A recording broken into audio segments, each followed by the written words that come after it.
Hello, everyone. Welcome back. And this is our first example for the Momentum Transport 2 lecture.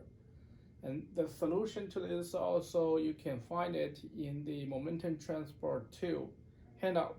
Okay.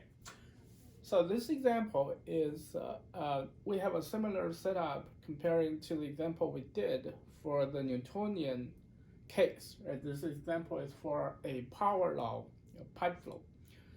It's similar, geometrically speaking, the setup is similar to the Newtonian case that we did in lecture 1, which is a 50% sucrose solution, has a viscosity mu equal to 15.43 Pascal second, and then we calculate the pressure drop or the pressure difference that is needed to maintain the flow equals to 1026 Pascal.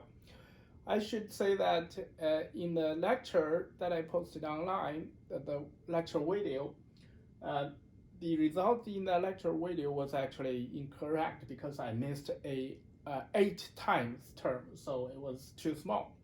So this is the correct result. And you also have the correct result in your handout as well as in the PowerPoint that is posted for the Momentum Transport 1 lecture, only that the lecture video that you got the incorrect results. So please make those changes, make those modifications. Okay, so in this example, we're looking at a tomato concentrate, which could be described by a power law with a K equal to 18.7 Pascal second, 0.4, and N equals to 0.4. So if you just look at the 18.7 number, right, that is more higher than the 15.43 for the Newtonian material. Intuitively, it might suggest now you have a material that appears to be more viscous if the shear rate is 1 right, per second. And so we expect to see a higher pressure difference that is needed to drive this material. But since it's power law, let's say whether the results is going to be different from what we might think. Right, so the first step always is to calculate the cross-section area because we need that to calculate the average velocity from the volumetric flow rate. Remember, the volumetric flow rate in this case is exactly the same as for the Newtonian case. Since we have the same cross-section area, same volumetric flow rate, we'll have the same average velocity. That's 0.471 meter per second. Pay attention to the red circle that I put in there.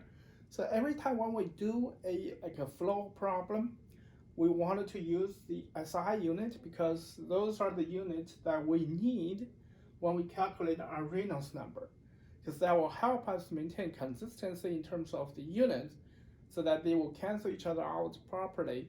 Then we're going to get the dimensionless group, like Reynolds number, correct. So always pay attention to your unit. And then, since this is a power law, we're going to use the power law Reynolds number equation, which we will need to know K and N, and also density and the diameter of our geometry. And then you go through the calculation, we got a Reynolds number equals to about 18. So this is a pretty small Reynolds number. As we said, for Newtonian flow, if Reynolds number is less than 2100, then we say we're in the laminar flow range. So we got to use the Hagen-Besuier equation for Newtonian flow for laminar flow. But for power law, we did say that the cutoff Reynolds number, or the critical Reynolds number, also usually is in 2000 to 3000 range. So 18 is quite safe to say this is laminar.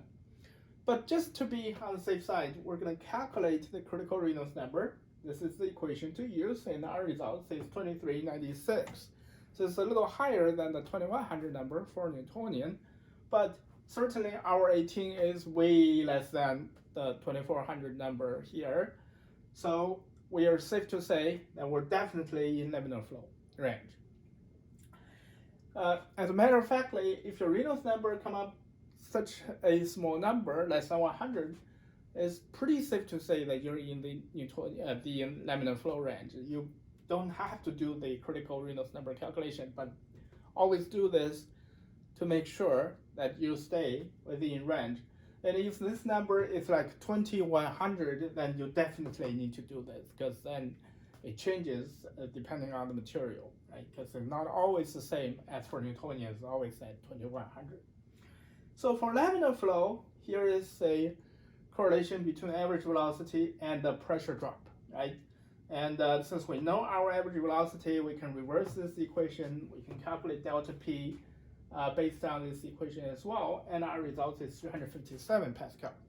So now you see this pressure drop or pressure difference is only about a third of the pressure difference for Newtonian, with a viscosity that's actually less than K.